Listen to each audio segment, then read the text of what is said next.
Está começando mais um episódio do SBcast, o podcast que conta histórias e conecta com o mundo, de Santa Branca para o mundo, no oferecimento de Imóveis Lemix, Adesivarte SB Comunicação Visual, da Almeida Vinhos e Massas e Padaria e Confeitaria Sol Nascente. O negócio é o seguinte, Alexandre. O negócio é o seguinte, que a Padaria e Confeitaria Sol Nascente, só para variar, mandou um lanche para nós hoje também. Com certeza. Né? E vale a pena, né? Comer sempre o lanche da Padaria e Confeitaria Sol Nascente. Agradecer os nossos patrocinador que sempre acreditou na gente, como a Padaria e Confeitaria Sol Nascente. Da Almeida, aliás, Alexandre, o da Almeida gravou um minuto do vinho. A gente vai soltar no intervalo desse programa para as pessoas conhecerem um pouco mais do vinho, né? Saborear um vinho de qualidade. Eu não quero fazer fofoca, mas tem um amigo meu que agora já se debruçou na ideia de que só vai beber vinho agora. Parou com a cerveja. Parou com a cerveja totalmente. Você sabe dessa história, Claudemir? Tô sabendo. Tá sabendo, né? O rapaz agora só quer saber de vinho seco, vai em pizzaria é vinho, vai em boteca é vinho, onde vai é vinho agora. É vinho. Ué, o padre não toma vinho? Então... Há muito tempo. Há muitos anos. Sabe que esses dias eu fiquei refletindo sobre isso? Essa foi a desculpa que você arrumou. Jesus tomou vinho na ceia, e por que não, né? E era um cara fervoroso, né? Então, por que não, né? É um cara bonzinho e tomava vinho. Eu acho que o segredo, então, tá no vinho, tá né? Tá no vinho. Não, mas brincadeiras à parte, além de vinho, eu tive em BH outro dia e aí ganhei de presente um doce de leite. Mas eu vi e falei, rapaz, esse doce de leite aqui não me é estranho.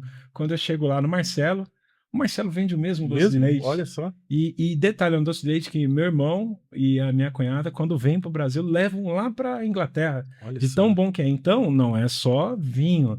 Vinhos, massas, tem salgado, umas esfirras maravilhosas lá, Claudemir. Muito boa. Tá com uma variedade de produtos muito legal, né? Muito legal. E você tá indo lá e não tá nem me chamando para ir lá, hein, Claudemir? Não, eu fui escondido.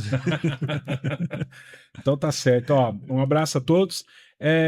Vai pintar mais patrocinador logo. Tem muita gente aí que tá querendo, procurando a gente. A gente tá com bastante atividade, né? Mês de junho, agenda lotada. Tá parecendo até festa junina. Tá parecendo festa junina isso aqui, né? E me fala então, que eventos que vão ter aí, Claudemir? Tem algum evento de comida? Vai ter comida. Oxi, vai ter um evento aí de churrasco. Você gosta de churrasco, não? Quem não gosta, né? Quem não gosta de churrasco? Vai ter um evento de churrasco lá no Hostel. Hostel.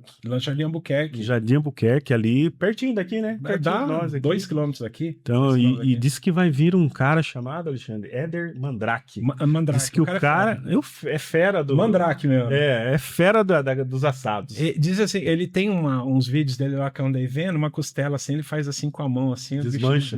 Oh, meu Deus do céu. Que ruim, né? Você gosta, Claudemir? Adoro churrasco. E quem tá organizando esse evento é um amigo nosso, Adenilson. Adenilson que tá lá, tá querendo, inclusive, que a gente vá lá prestigiar, a gente vai dar um jeito de ir lá. Vai fazer uma forcinha de lá, né? Isso que eu ia falar, fazer uma força de lá para ver se de repente, né, vale a pena. Pois vai que a gente sobra um churrasquinho lá pra então. Uma costela. A costela é bom, um negócio bom, viu? Bom. Mas olha, você que quer ter a oportunidade, não precisa de esperar um evento em São José e tudo mais. Tem um evento aqui em Santa Branca que vai acontecer em junho aqui, dia 6, no sábado. 6 de junho.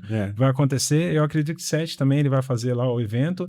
Mas vá lá, prestigie, vai lá comer um churrasco. O negócio é bom mesmo. Se não fosse bom, não tinha toda essa circunstância em volta lá, esse evento. E se não fosse bom, a gente também não estava apoiando. Exatamente. A gente, e tem isso também, né? Sem querer ser vaidoso. Filme, gosta de filme? Melhor churrasco, filme e vinho. Vinho. Rapaz, o homem tá moderninho agora, hein? Filme, rapaz. Temos um filme aí, né, que todo mundo já tá sabendo, algumas pessoas já assistiram o filme Onde o Tempo Faz a Curva, que é da diretora de cinema, a nossa caríssima Tatiana Baruel, daqui de Santa Branca, e com um elenco maravilhoso, e o nosso amigo entrevistado aqui também, o Sarkis, como... Na verdade, os dois foram entrevistados, né? Os dois, Sarkis a diretora e o Sarkis. E o filme é belíssimo, né, Claudemir? Muito bonito. Como você disse, né? A fotografia do filme, as filmagens foram realizadas aqui em Santa Branca e parte em Jacareí, mas a maioria aqui em Santa Branca. Então são ambientes que a gente conhece, né? Que a gente em algum momento da vida a gente já passou por lá, e o filme tá lindíssimo, né? É. E agora eles precisam de apoio para que esse filme participe de festivais, porque como que funciona, né, Alexandre? Primeiro o filme é rodado, né? Ele é gravado, editado e colocado à disposição para pré-lançamento e lançamento. Depois ainda tem uma trajetória, aí, uma jornada de participação em festivais de cinema, para daí eles conseguirem estar nas TVs, No streaming. nos streamings, né, e poder aí alcançar o mundo, se Deus quiser. E assim, o que é interessante nesse filme é que ele retrata muito Santa Branca. Muito. É As impressionante. histórias, né? As histórias que são contadas lá são histórias que o Sarkis sempre contou, que os avós contam, que os tios contam. São histórias bem bacanas. Aquelas Não vou dar histórias que- spoiler do filme, Não, não, mas não. o filme tem uma parte artística muito linda. É comovente. É pessoas igual meu pai, por exemplo, que tem uma relação muito forte com Santa Branca, que nasceu, foi criado aqui, nunca nem morou fora daqui. Ele, quando vê o filme, vê a represa, vê o rio e tudo mais, ele se emociona. E eu acho que muita gente, dos nossos colegas, até alguns entrevistados nossos, se emocionaram muito Sim, com o filme, né? Muito bom. Também tem uma outra questão seguinte, no link da bio do Instagram lá, onde o tempo faz a curva. Tem um Instagram só do Onde o Tempo Faz a Curva, do filme. Acesse lá o Instagram e lá tem as formas de você colaborar. Sim. Se você é empresário, tem uma cota para o empresário para aparecer, inclusive, lá no filme dizendo que você apoiou o filme. Olha que oportunidade. Pois é. Oportunidade. Você é empresário que quer apoiar um filme de verdade, um filme que foi feito, que tem o coração santabranquense, é a oportunidade que você tem. E tem as cotas de patrocínio, as cotas de ajuda da gente, cidadão normal, comum, que é uma caneca, que é uma camisa, uma coisa desse tipo. Então, vai lá, se puder ajudar, acessa lá o link do Instagram, do Onde o Tempo Faz a Curva, e a gente vai colocar também no nosso canal o link para poder ajudar esse momento de contribuição. E garanto para você, se esse filme for para os festivais, vai ganhar. Muita coisa vai acontecer. Vai trazer muito prêmio, reconhecimento para Santa Branca. Eu não tenho dúvida disso. Gosto muito de cinema, a gente que já está acostumado com isso, é um filme belíssimo. Muito bom. É um filme belíssimo. Tá? Isso aí. E tem mais o quê? Tem mais um. A gente vai participar, hein? A gente foi convidado para participar da primeira Expo Vale Sound Car. Claudemir, que chique, hein? Você gosta de som de carro, Claudemir? Rapaz, um sonzinho bem regulado. Então, eu achava que isso era bagunça. Muita gente. Eu achava que era aquele negócio de paredão. Vou botar lá e o som vai.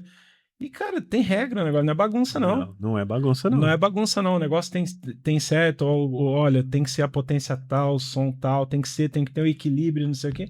Tem tanta coisa para falar desse negócio que eu confesso que é difícil entender, viu? Além dessa parte técnica, né, Alexandre? Hoje eu tive o prazer de estar lá na oficina do Paulino, que é o idealizador desse evento, né? E além da parte técnica, no dia do evento, vai ter várias opções para família, né? Para você levar sua família. Comida de novo, né, Cláudio? Comida de novo, vai ter hot dog, vai ter lanche. O pessoal da hora do lanche vai estar lá, né? Isso, exatamente. Lá na Chácara Santo Antônio. Na Chácara Santo Antônio, no dia 7. Na estrada, antes do Rivers ali. Muito bom. E a questão também vale uma etapa do Mundial, se eu não me engano, isso aí, né? Mundial. A pontuação da turma aí vai valer para o Mundial. Exatamente. E nós temos 2 oficinas aqui em Santa Branca que vão concorrer a esse prêmio mundial e tem grandes chances de ganhar, que é a oficina da família Pé na Tábua, né, do nosso amigo Diogo e Dodói, né, Douglas, que a gente conhece por Dodói. Douglas, por favor, Douglas. E também a oficina PSJ do Paulino, que é o idealizador desse evento, que também tem grandes chances de ganhar aí um prêmio mundial, porque esse campeonato vai valer pro Mundial. Né? É interessante isso, hein? E hoje você falou bastante, né? Na abertura, hein? Convidado tá quase indo embora. Quase embora. Falou, gente, fala. Cheguei atualizado aqui. Cheguei aqui e só os caras falam, né? Pois é. E tem mais algum recado? Não, por enquanto só isso mesmo? Por enquanto, por hoje é. Por hoje é só, então. Depois a gente conta mais aí. Mês de junho a agenda tá lotada, mas depois a gente Festa junina. Tem festa junina? Festa junina, tem festa junina, tem Fasbra. Fasbra é bom, hein? Fasbra é bom. Faz barulho, mas é bom. Faz bom.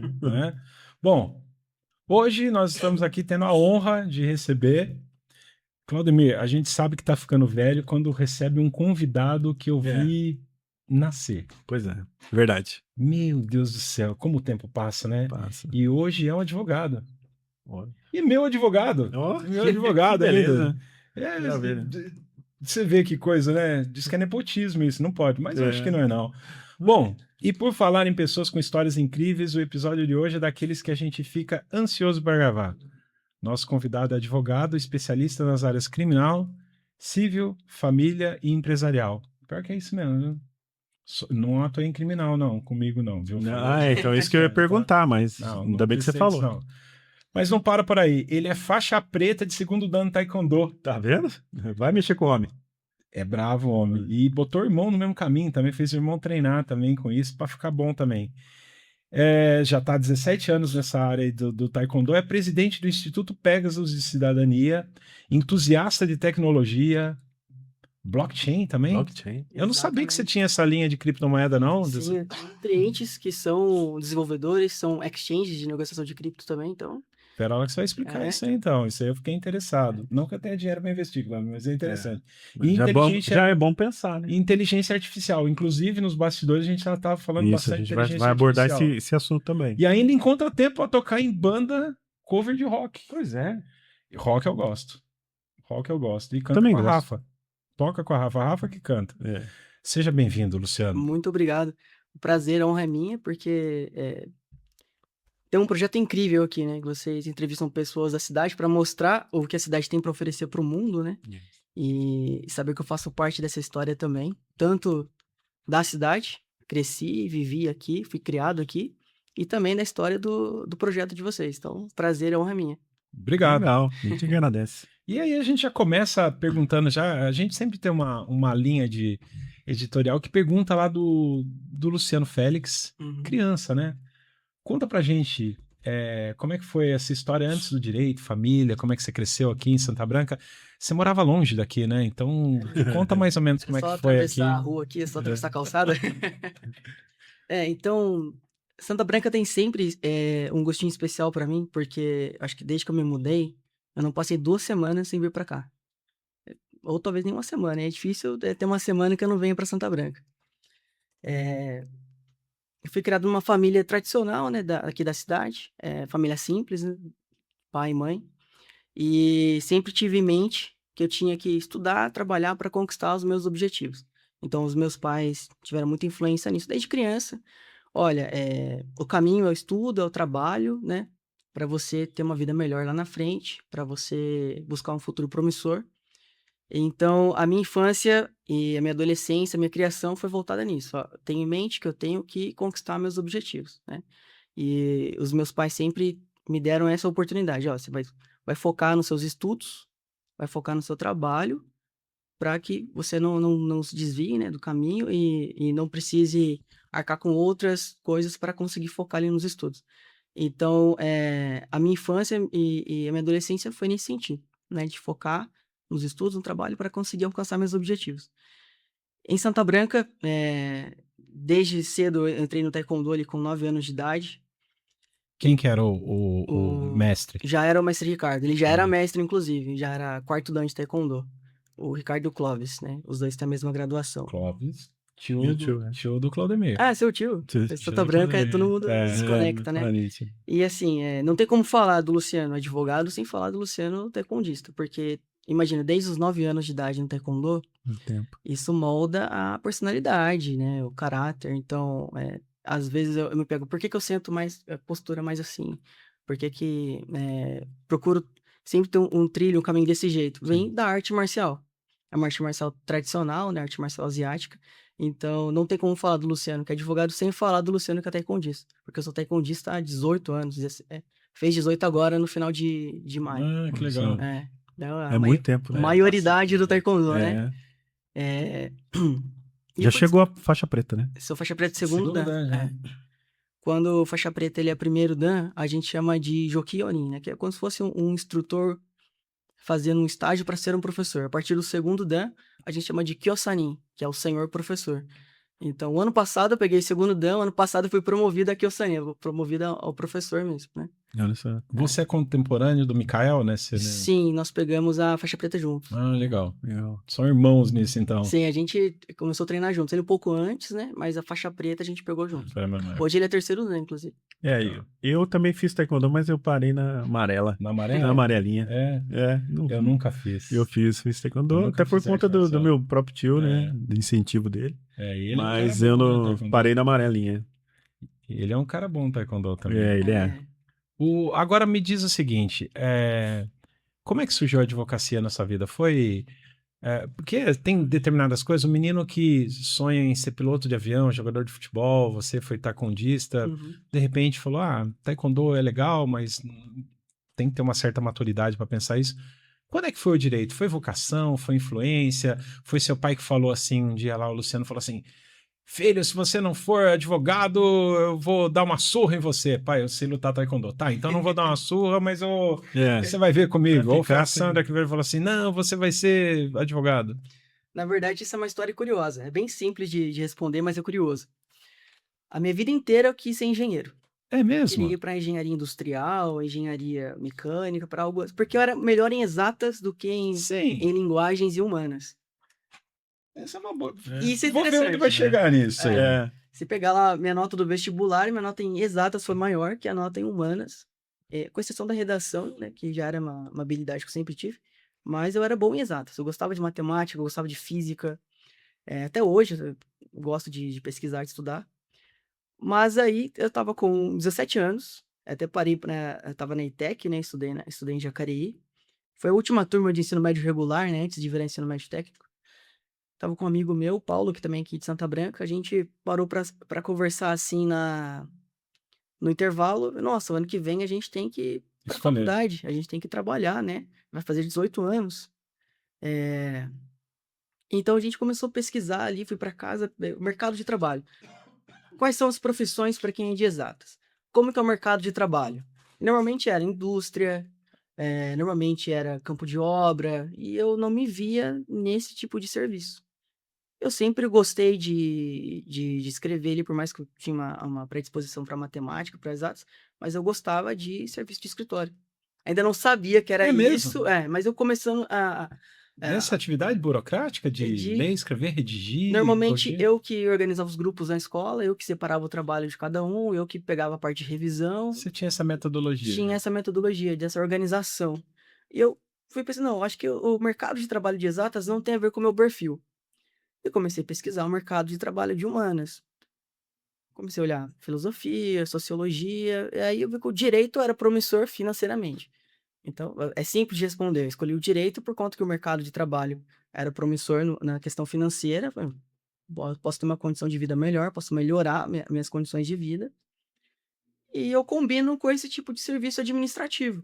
Acho que eu poderia ter escolhido economia, administração, enfim, e escolhi o direito por conta do mercado de trabalho e a questão de remuneração mesmo.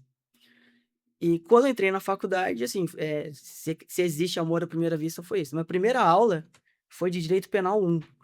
Penal? Penal. Eu lembro disso. Foi uma quarta-feira, a primeira aula foi a aula de Direito Penal 1 e o professor fez aquela introdução, a gente fala, jogou sangue na frente de todo mundo, né? Porque penal é isso. O dia a dia do criminalista não é desse jeito, mas na aula o professor fez dessa forma. E foi amor à primeira vista.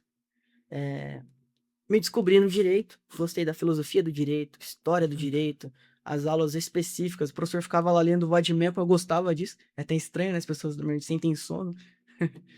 E quando eu entrei na faculdade, eu tinha a mentalidade de ir para o setor público, para a área pública.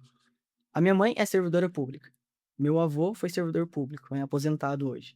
Então, a minha família colocava na minha cabeça o seguinte, eu já tinha falado lá atrás, estudo, trabalho e carreira pública. Então, a gente vem de uma família mais pobre, mais conservadora, mais tradicional, a mentalidade é, você vai... Segurança, estabilidade. O que ninguém tem, você vai ter, que é a estabilidade financeira. Então, eu pensava, olha, carreira jurídica como juiz, promotor. Fui pensando nesse caminho ao longo da faculdade. Fiz estágio no TRE por bastante tempo, depois no TJ, né, do gabinete da juíza de Santa Branca. Então, o meu preparo foi todo voltado para o setor público. Até que no último ano da faculdade, eu recebi a proposta para trabalhar numa empresa, no setor jurídico, como diretor jurídico, e eu descobri um outro mundo. Aí eu saí de Santa Branca, onde eu sempre trabalhei, fiz o estágio 3 anos em Santa Branca. Morei e vivi em Santa Branca, né? Cresci em Santa Branca. De repente, eu fui trabalhar numa empresa em São José dos Campos, que fazia contratos internacionais, nacionais, para tudo quanto é lugar do mundo, do Brasil. E eu vi um outro mundo, que era a advocacia privada mesmo. E eu descobri que, mais uma vez, outra descoberta, aquilo era mais o meu perfil do Do que o que as... setor público. A questão da liberdade de poder escolher os meus clientes, o meu horário, ser mais flexível e até mesmo de prospectar, né, no privado, me despertou. Aí eu abandonei toda a ideia que eu tinha, parei de estudar para concurso público, Você estava estudando, inclusive, tava para estudando concurso? concurso, fiz alguns concursos como treineiro para procuradoria, Magistratura? uma estatura não podia concorrer ainda, mas eu, Ah, eu você não tinha não exercido tinha ainda. exercido ainda. Aí eu descobri um outro mundo, que era o mundo privado, e percebi que aquilo era mais o meu perfil, porque ninguém nunca tinha apresentado isso para mim. Na família do meu pai, eu fui a primeira pessoa a concluir o ensino superior. É. Família da minha mãe, eu acho que eu fui eu acho que o terceiro neto da minha avó, mas o primeiro advogado de ambos os lados. Então, não conhecia nada do direito. De repente, eu conheci o direito. Não conhecia nada da advocacia privada. De repente, eu conheci a advocacia privada. E foi despertando interesse porque fui descobrindo o que era o meu perfil, né? Ao longo do tempo, a gente vai evoluindo. Isso é bom.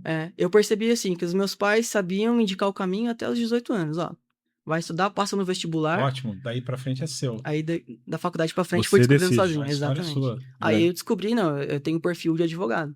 Combativo, gosto de atender as pessoas, gosto de ter dinâmica, fazer coisas diferentes, o que a carreira pública não permite. Se eu fosse promotor, delegado, juiz, É bem defensor, específico, né? todo dia o mesmo serviço. É um recorte, Isso né? eu já não gosto de fazer isso. A advocacia, não, a gente trabalha com inúmeros casos diferentes. Cada pessoa tem uma história pro advogado. Então, cada dia eu lido com uma história diferente. Então, eu descobri que essa dinâmica que eu gosto de seguir. Muito legal. Aí Bom. tem uma questão, assim, você já falou de algumas pessoas e tudo mais. Quem ajudou a moldar o Luciano Júnior? Quem ajudou? Assim, não estou falando do advogado, tá? O advogado, acho que a carreira é até mais simples de entender. Mas esse caminho todo, quem foi que ajudou a formar isso aí para ter essas escolhas mais sábias? E assim, sem sombra de dúvidas, foi minha mãe, né? Porque a gente sempre conversou muito sobre essas coisas. A minha mãe é uma pessoa extremamente inteligente. Assim, ela é bem aberta, ela conhece muitas coisas. E essas conversas com a minha mãe eram bem esclarecedoras. Ela teve algumas oportunidades na vida, conheceu algumas coisas, e o que ela não pôde usufruir, ela falou, ó, vai nesse caminho que É vai dar legal. certo. Então, a minha mãe me mostrou, me moldou nessa questão, porque ela também era bem estudiosa, estudou para passar no concurso, conquistou a carreira dela como servidora pública e não parou por aí. Depois que eu me formei, ela ainda foi para a faculdade, fez a graduação, fez a especialização. Então, até hoje, ainda me inspiro bastante na minha mãe. Então, acho que a gente se influencia juntos hoje em dia, né? Claro que ela exerceu mais influência lá atrás e hoje eu também cobro dela. Olha, você me forçou, me incentivou, me apoiou a estudar, agora eu vou fazer a mesma coisa, né? Tanto que eu que incentivei ela a entrar na faculdade de pedagogia e fazer a especialização também em letramento. Então, se for escolher uma pessoa, é minha mãe, sem sombra de dúvidas. Que legal. Muito bom. Esse reconhecimento é maravilhoso, É. né? Ela vai ver esse vídeo, eu nunca falei isso pra ela, vai ser a primeira vez que ela vai ouvir. É mesmo? Olha só. Que Se recado, hein? se prepara, É. Sandra. Tem mais coisas ainda para emocionar você aí. Yeah. E você tem uma frase que me chamou muita atenção. Vou até ler. Entre o direito e a tecnologia, as artes marciais, a busca sempre foi entender pessoas, enfrentar desafios e construir algo relevante. Essa busca para entender pessoas, você reconhece que desde jovem você já foi chegando ou foi chegando com o tempo? Isso aí, como é que foi essa construção dessa frase? Que eu achei interessante essa frase aí, embora seja uma frase Uhum. grandona, né? Eu acho que tudo que eu fiz na minha vida sempre teve relação interpessoal mesmo, né? Porque isso é interessante mesmo. Quando eu tava na escola, normalmente eu que organizava os grupos, eu que buscava ouvir as pessoas e ver o que cada um tinha mais disponibilidade, mais disposição para fazer. A minha mãe conta que tinha uma professora, a Denise, salvo engano, foi minha professora do terceiro ano do ensino fundamental. Isso mesmo, terceiro ano antiga, segunda série. Ela falava que às vezes eu ajudava, às vezes eu atrapalhava a sala. Eu terminava o exercício mais cedo, mais rápido que os meus colegas, e ia para a mesa dos colegas para conversar ou para ajudar quem estava com dúvida. Então, tinha essa disposição. A minha professora do quarto ano, que foi a Rosana, ela falou o seguinte para minha mãe: Olha, eu acho que seu filho vai ser professor, porque ele gosta de ir lá e ajudar e conversar com os colegas. Na arte marcial também me tornei professor, então acho que essa questão de entender e ouvir as pessoas sempre fez parte da minha personalidade. Porque eu virei faixa preta de taekwondo antes de ser advogado, né? E quando eu fiz 18 anos, a gente montou o curso Pegasus, né? Que hoje é um instituto. Também a gente dava aula voluntária, né? Eram professores voluntários que davam aula gratuita para as pessoas do ensino médio de Santa Branca. Então já vem essa questão Com a de intenção de fazer com que eles tivessem acesso à universidade. e acesso às escolas técnicas. As escolas Era técnicas, para os isso. vestibulinhos da Ah, ITEC, tá. TJ, Univap, Legal. Instituto Federal. Muito Isso bom. é legal. Então sempre fez parte disso de querer ouvir as pessoas e passar conhecimento. Isso é uma característica pessoal mesmo. E isso tá dentro do direito porque a gente tem que ouvir e dar um diagnóstico, dar uma solução, dar um remédio jurídico. Dentro do taekwondo, porque a gente recebe o ensinamento e passa adiante. E no instituto também, porque a gente recebe a vida das pessoas ali para apresentar também uma política pública que caminho. atenda a necessidade. E envolve tudo mesmo que eu faço: tecnologia, o direito, o taekwondo, né, o instituto, né. Isso é legal. Muito bom. Ainda sobre taekwondo, Luciano, a gente sabe que taekwondo exige mais do que força, né, física, Uhum. concentração, principalmente disciplina, né? Quanto dessa mentalidade, né, do taekwondo, dessa ideologia do taekwondo, você enxerga que foi refletida na sua atuação como advogado hoje?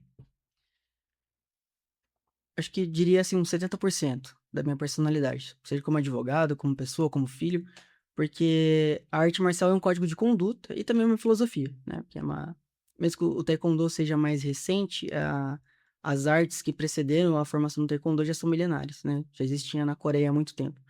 Então existe uma filosofia e um código de conduta ali.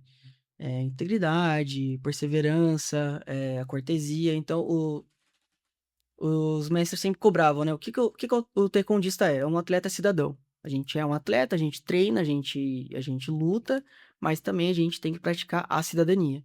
Então, a questão da educação, da disciplina, do comportamento, reflete em tudo. Hoje, eu gosto de ter o meu controle de prazos, o meu controle de rotina, tentar conciliar, que é muito difícil, né? Eu Essa treino. disciplina é o segredo, né? Essa É, organização do principalmente, tempo. né? Exato. Então, o taekwondo reflete em tudo. Eu tento, na medida do possível, aplicar aqueles preceitos antigos, né, da arte marcial no meu dia a dia.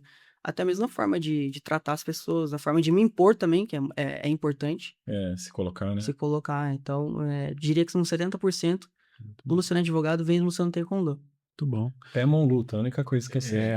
Pé, mão, luta e Pé, mão, luta. Né, Thailton? Pé, mão, luta. A única isso coisa que eu aí. lembro que o Gilson falou. Tem o juramento, né? Ah, vocês foram alunos do Gilson. Ele foi, eu não. Ah, do Eu só olhava de longe. O Gilson foi Mestre professor do Ricardo e do Cláudio, né? Foi. Ele que... É que a gente, eu não ia contar isso pra você, mas a gente foi aluno, a gente se formou junto com o Ricardo, da mesma turma, Foi mesmo mesma turma. sala de Cabral. aula. Que legal. Então, o Ricardo Cabral. Verdade. Putz, você tá ficando velho, hein, Tá Claudemir? ficando velho. Ah, Eu, A gente não se apresentou, Claudemir. Pois é. Precisa se apresentar, mas vamos lá. Vamos lá.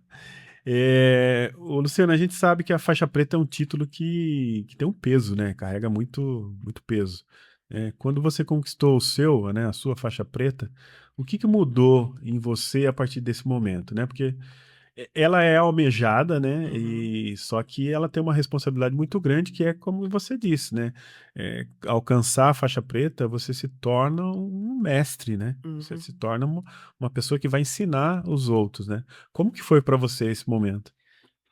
Eu vejo a faixa preta de duas formas. Existe a responsabilidade e existe também a gratificação. Respeito a opinião em contrário, né? Hoje em dia, acho que a maioria das academias de taekwondo no Brasil são voltadas para o taekwondo olímpico, que é um CT, centro de treinamento. Você vai lá para fazer um esporte, né? Enfim. Mas eu vim de uma academia, né? De uma escola, vamos chamar de escola, porque é mais uma escola do que uma academia, que faz o taekwondo tradicional, né? E no taekwondo tradicional existe todo um preparo para ser um faixa preta. você tem que aprender as técnicas de forma eficiente. Nas academias que são CT, o atleta escolhe, você é um competidor de Poncê, que são aquelas formas, né? Você é um competidor de Kyorugi, que é a luta. Então, o atleta foca em ser cada vez melhor no Poncê ou cada vez melhor na luta. No taekwondo tradicional, você tem que ser bom em tudo. Sim. Se pedir pra fazer defesa pessoal, você tem que saber Tem que saber. fazer. Se pedir pra fazer Poncê, tem que saber fazer. Se pedir pra fazer luta, tem que saber lutar. Porque o taekwondo tradicional, você se torna, de fato, um professor, um mestre, você tem que saber ensinar os seus alunos, né? Não só focar naquilo pra ser só um atleta. Não, você vai ser um atleta, vai ser um professor, vai ser um mestre. Então, é um caminho demorado, né? Tem academias que focam em CT, tem exames de faixa a cada 2 meses, ou faz 5, 6 exames por ano, a pessoa vira faixa preta em 2 anos. Nossa, Nossa, nessa Existe, velocidade? pra porque competir, né? é comercial, né? O Aham. atleta se desenvolve muito rápido na luta olímpica, no esporte. Tá E para específico. isso, e para competir, para competir. seleção, para Olimpíada, é um caminho para eu falei, eu respeito a opinião contrária, né? É um caminho para quem quer ser um atleta de seleção, um atleta profissional. Pra gente que escolhe ser artista marcial do taekwondo tradicional, é completamente diferente. Então é um caminho bem mais demorado. Normalmente o atleta leva 10 anos. Meu irmão tem 10 anos de taekwondo e vai fazer o exame pra preta agora, né, no ano que vem. Eu ainda fiz o exame pra preta em 6 anos, mas porque tava ralando bastante, né? Mesmo assim, Exige muita foi bastante dedicação. tempo. Né? Então a faixa preta veio uma gratificação porque eu lutei muito pra conseguir. Foram 6 anos da minha vida que eu entrei no Dojan, olhava pra frente, eu quero a faixa preta. E não tinha outro foco naquela época. Você Não virou tinha. uma obsessão. Era uma obsessão, não tinha outro foco. Eu não tava pensando em faculdade Que ainda. legal. Tava pensando em trabalho, tava pensando na Eu faixa preta. eu admiro, É. cara, porque não é fácil, não. Então foi a gratificação, a conquista de ter atingido o objetivo. E depois vem a responsabilidade. A partir do momento que você amarra a faixa preta na cintura, qualquer outro lugar que você for, você é uma faixa preta. Eu fui treinar outras modalidades. Hoje eu sou atleta de Hapkido também, do professor Pacheco, que ele é discípulo do mestre Machuca, que é bem conhecido aqui na região. E aí a mente é sempre um copo vazio, né?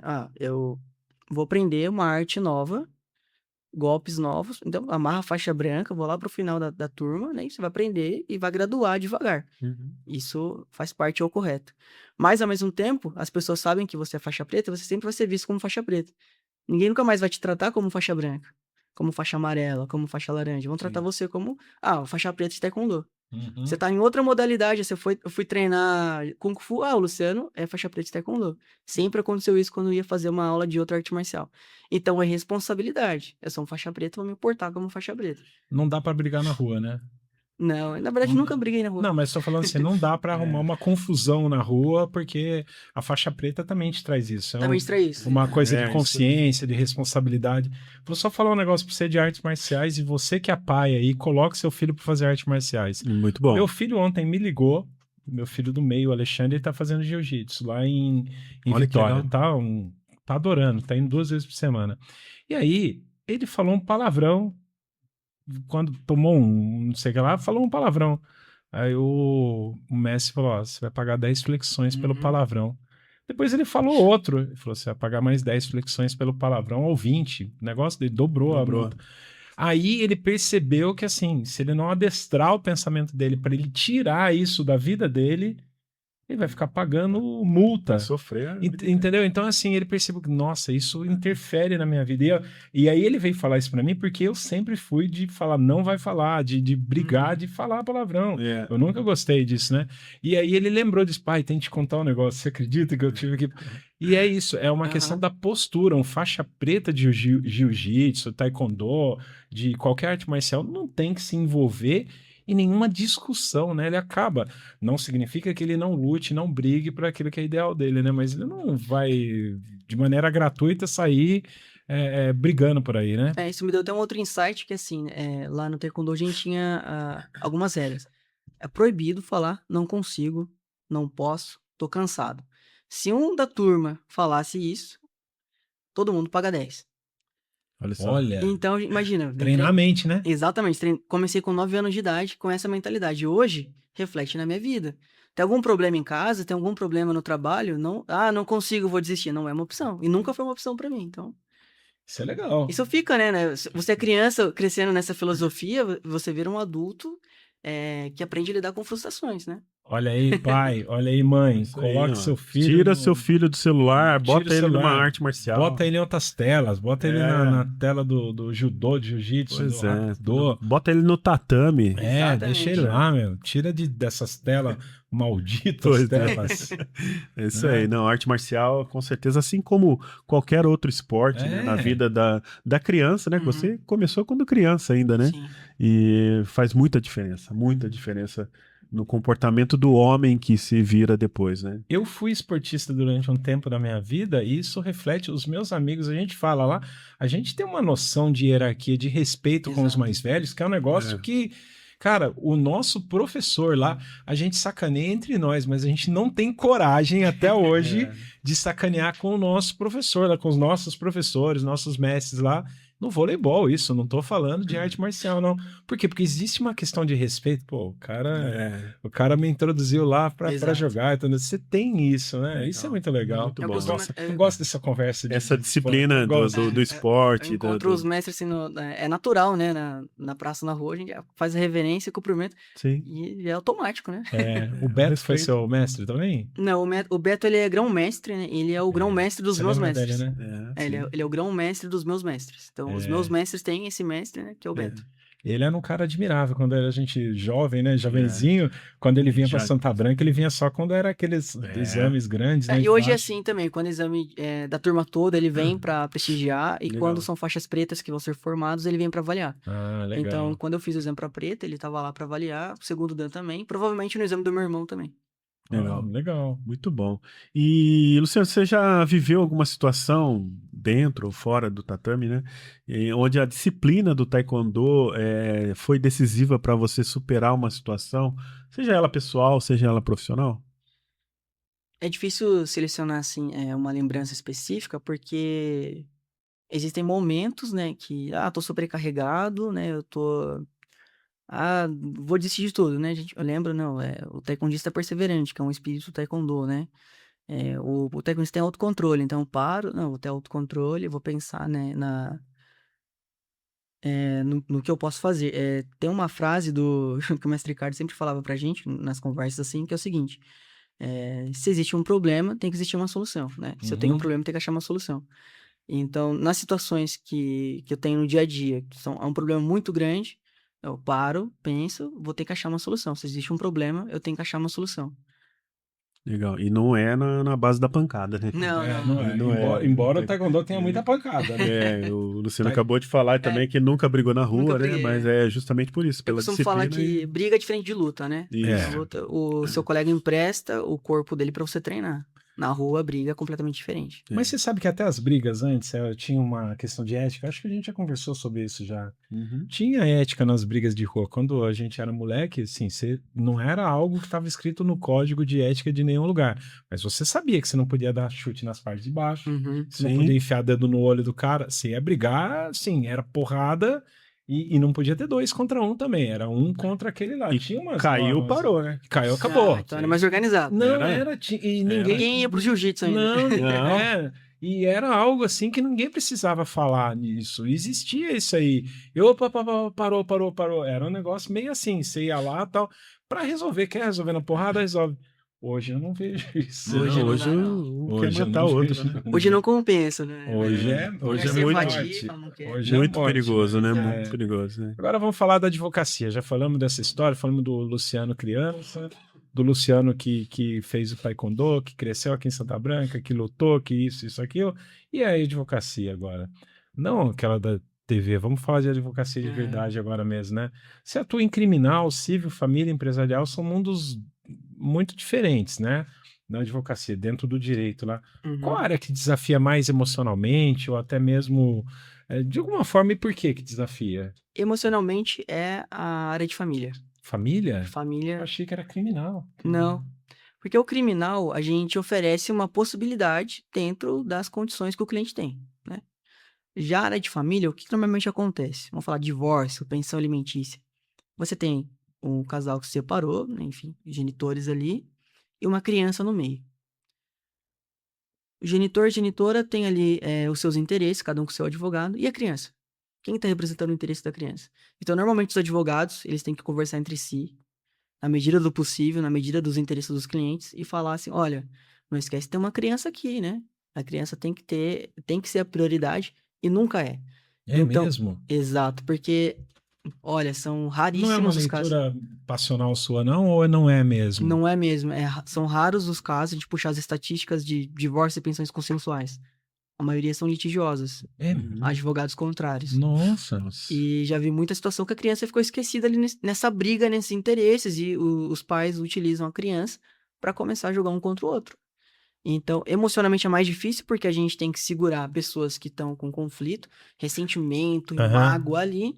Sim. Olha, vamos tentar ceder, vamos tentar chegar no meio termo, você cede um pouquinho, ele cede um pouquinho. Como fica a criança nessa situação? Então, emocionalmente, a vara da família, a área de família é um pouco mais complicada. O criminal Bem existe. triste. O criminal existe a pressa, né? Existe o desespero. Poxa, minha liberdade está em jogo Aham. aqui. Então, tem que lidar com aquela pessoa que já tá no máximo dela, esgotado com medo porque ninguém quer, pela primeira vez, ninguém quer passar uma noite na cadeia. Ainda mais 3 meses, 2 anos. Então, tem essa questão do desespero, mas a vara de família, por conta das crianças, é um pouco mais complicado. Olha só. Assim, tem até você me deixou triste com essa resposta, porque é Ah. uma realidade que eu não alcançava. Aham. A gente às vezes vive dentro de uma bolha. Eu sempre tentei ser um pai muito bom. Acho que é um modelo que nós perseguimos, né? O Claudemir com o filho dele, eu com os meus filhos, mesmo à distância, Legal. é algo muito caro isso para mim. Passei por um divórcio e nunca tive esse tipo de movimentação. Então, eu achava que isso era lugar comum. Mas que tristeza, né? Mas que A seja. realidade É bem bem cruel nisso, cruel. né? Uhum. Agora, é assim, no direito de família, né? As pessoas vêm no pior momento, que nem você falou, é divórcio, é morte, é herança, briga, né? Exato, isso. Normalmente nessas brigas todas aí, como é que você equilibra técnica jurídica e o Luciano, a versão humana, não que o advogado não seja, é a técnica e o humano ali que ficam ali, cara. Borbulhando, né? É, Um de cada lado. Óbvio que você não briga, nunca brigou na rua, mas não tem vontade de dar uma tapa no orelha. Cara, não, dá nesse ponto eu separo bem. você consegue fazer essa mentalidade. diferença? Olha que beleza, hein? O problema do Por isso que você cliente. não é advogado. Eu viu, Kleber? Por admiro isso que você não é advogado. isso. Eu admiro Eu não sou advogado, eu já ia dar um tapa nele, seu vagabundo. Até Criança ali. Até em ações trabalhistas, safado. né? Por muito tempo, eu fui preposto, né, da empresa, né? Nossa. E às vezes era um absurdo que o funcionário pedia, né? E a gente sabia da realidade, pedia coisas absurdas. Eu saía da audiência todo preocupado. Falei, não pode ser, inconformado, né, com aquilo. Mas depois eu fui percebendo essa relação, né? Não é sobre mim, né? É sobre Exato, as sobre a vida pessoas, dele. sobre a vida dele, o que ele tá pedindo, né? Então, eu admiro essa posição do advogado de enxergar a situação de fora, né? Você consegue fazer Consigo. Isso é até mérito pro meu psicólogo também. Ah, é? Faço terapia, é necessário, né? Mas Todo assim, mundo tem que fazer. eu vejo a mentalidade é a seguinte: o problema do cliente é o problema dele. Não que eu não me preocupe, eu me preocupo, mas dentro das condições que eu posso oferecer. Sim. Isso, eu podia vir aqui e falar, não, eu vou resolver o problema de todo mundo, fazer um marketing gigantesco. Mas não é a realidade. A realidade é que para cada situação existe uma solução dentro das possibilidades da lei. Então, eu chego para o cliente, ó, eu sei que você quer tudo isso, às vezes eu posso entregar tudo, às vezes eu posso entregar uma parte do que ele quer. Então, o seu problema é esse, eu posso te entregar isso. O restante, a pessoa tem que se desenvolver pessoalmente também para resolver os problemas dela. E já aconteceu chegar pro cliente, olha, o que você está passando, às vezes é melhor você conversar com um psicólogo. É melhor você procurar assistência social, né? E indicar ali, a orientação de indicar o caminho certo, mas separar o problema do cliente e o problema do cliente, porque eu tenho outros clientes que têm outros problemas. Se eu me consumir com um caso, eu não vou ter condições de lidar com o restante. Não vai dar Então, conta, né? eu vejo assim, eu vou, dentro das minhas condições, fazer o melhor que eu posso, mas dentro das minhas condições. Legal. E tem, óbvio que você não precisa tem uma questão ética, tudo. Tem algum caso que realmente mexeu com você? Algum caso que você fala assim, rapaz, não só no profissional, ou alguma coisa que te impactou muito, positivo ou negativamente? Sei lá, algo que você fala, cara, eu lembro disso aí em detalhes. Ainda lembro, me vem claro isso. Sim, teve. Isso acontece, mas acho que a primeira vez que chegou um cliente, não vou revelar aqui o caso, né? Nessa situação, foi indicação da família mesmo. O cliente vivia numa situação de vulnerabilidade econômica, né? Aí eu atendi e eu vi lá que ele preenchia os requisitos para ter um benefício previdenciário, né? Já tinha preenchido a idade, as condições econômicas. E a pessoa passava necessidade, ao ponto de pedir leite, né, na assistência social, auxílio gás, e tentava sobreviver com aquilo que era fornecido. Eu atendi o caso. Se ele fosse para a Defensoria Pública, ia levar 1 mês e meio para conseguir um atendimento. Não tô criticando, é o que o Estado tem para oferecer, e quando oferece é muito bom. Mas aí eu atendi esse caso porque no particular a gente consegue fazer mais rápido. Isso é evidente, isso é um fato, né? Não tô desmerecendo a defensoria, estou apontando a realidade. Tem uma fila, né? Tem pra uma ser fila, respeitada. são várias pessoas precisando do mesmo serviço. Aí, nesse ponto, eu atendi aquele caso, a gente fez o pedido, trabalhei em conjunto com o sócio meu, o Lucas, que faz o previdenciário, né? E a gente concedeu o benefício para ele começou a receber, tinha uns valores atrasados também que ele... Então, a vida da pessoa, ela mudou, né? Ela saiu de uma estatística de vulnerabilidade, saiu ali que a gente chama de miserabilidade, e entrou na escala da pobreza. Nossa, virou de miserável para pobre, mas mudou. Mas mudou, já elevou, né? Já elevou. Então, assim, recebeu um valor dos atrasados que deu para pagar as necessidades mais urgentes que a pessoa precisava ali, arrumar a casa. E tem gente que realmente precisa, por exemplo, instalar uma janela, uma porta, comprar uma geladeira. Comprar uma geladeira, né? Exato. Geladeira é um negócio impressionante. Aí Quando esse... recebe o negócio dele e compra a geladeira. Que não tinha geladeira Não em tinha casa. geladeira em casa. Então, neste caso específico, a pessoa recebeu os atrasados com correção e juros, conseguiu suprir as necessidades urgentes, até falar de urgentes mesmo, e teve um benefício pro resto da vida ali, para ela contar com o dinheiro no final do mês. Então, isso dá uma gratificação pessoal, mais do que o dinheiro que a gente ganha, porque a gente recebeu também com os atrasados essa depois. Veio dinheiro para advogado, os honorários. Mas a gratificação de mudar o patamar da vida de alguém, fazer a diferença prática, né? Você olha, eu fiz a diferença ali. E tem um segundo caso, desse do criminal já. Eu atendi um cliente que ele tinha um grau elevadíssimo de alcoolismo. E tinha um padrão. Ele só cometia crimes quando ele se embriagava. Quando ele estava sóbrio, era uma pessoa tranquilaça. Era um bom pai, um bom marido, mas quando bebia, era uma pessoa desastrosa, né? E já tinha sido condenado, já tinha cumprido pena, e agravou na prisão, agravou o estado dele de embriaguez. E eu atendi, e não é normal, isso no Brasil, a gente fazer tirar o que está na lei e colocar uma medida diferente. Em países como Estados Unidos, Inglaterra, é normal você negociar termos atípicos com a promotoria. E no Brasil, não, isso não acontece. Nesse caso específico, eu marquei uma reunião com a promotora, expliquei o caso, conversei com ela antes, marquei um despacho com a juíza, conversei com ela antes. Na audiência, eu fiz um pedido, já receba a condenação, mas que a condenação dele seja 2 anos internados lá na clínica de reabilitação paga pelo Estado. Aí ele saiu do CDP e foi encaminhado direto para fazer na Esperança lá e fez. Ele não podia sair de lá. Se ele saísse de lá, ele voltava para cadeia, né? E o Estado ficou acompanhando, né? Semanalmente Pô, muito melhor, né? tinha que mandar o relatório dele. O que acontece hoje? Hoje eu acompanho pelo Facebook, eu vejo que ele tá trabalhando, se estabeleceu, tá visitando as filhas, não tem mais problema com a ex-mulher. Então, o que aconteceu naquele caso? Que surtiu um resultado real na vida de alguém, um trabalho criminal bem feito.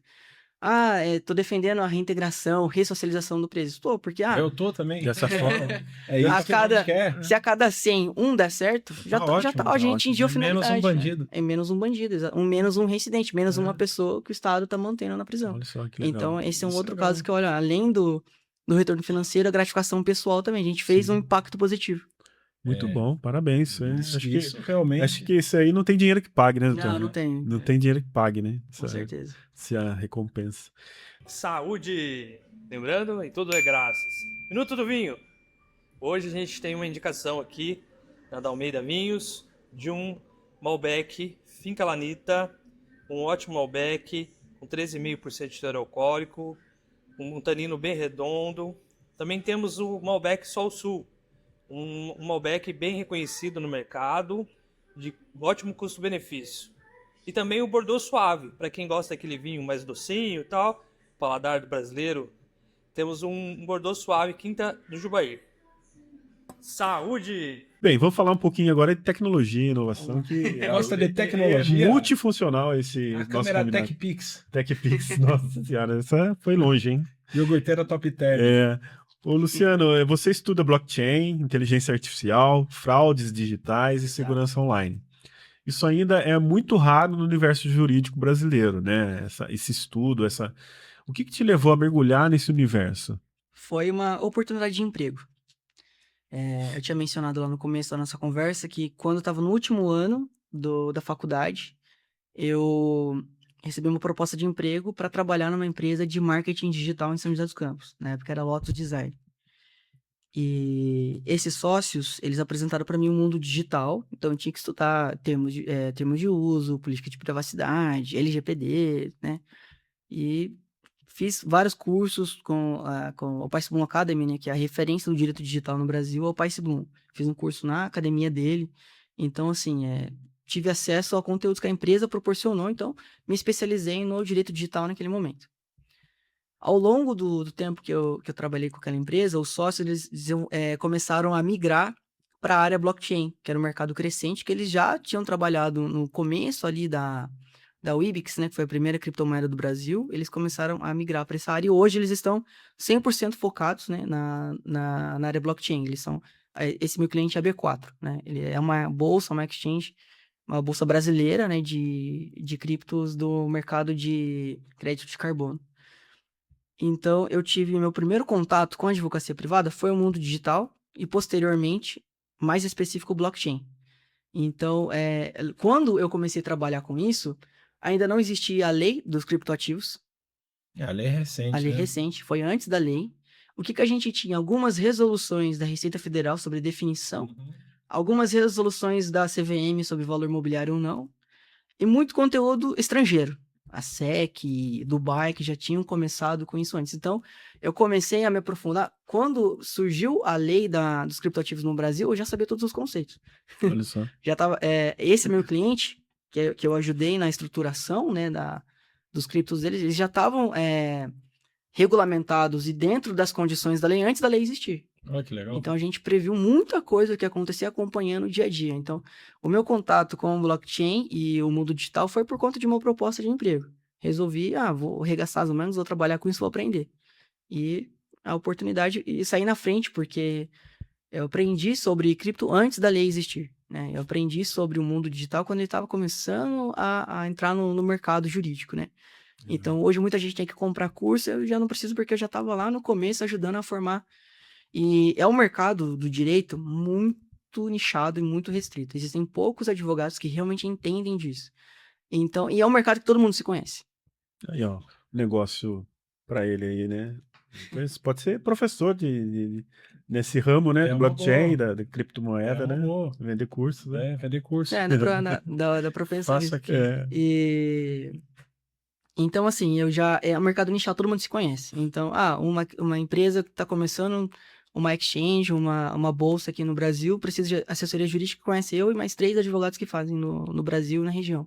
São José dos Campos é região mãe, assim, do cripto no Brasil. Então, É mesmo? tá aqui. Olha só. A primeira comissão de direito blockchain foi de São José dos Campos. Eu não sabia disso, não.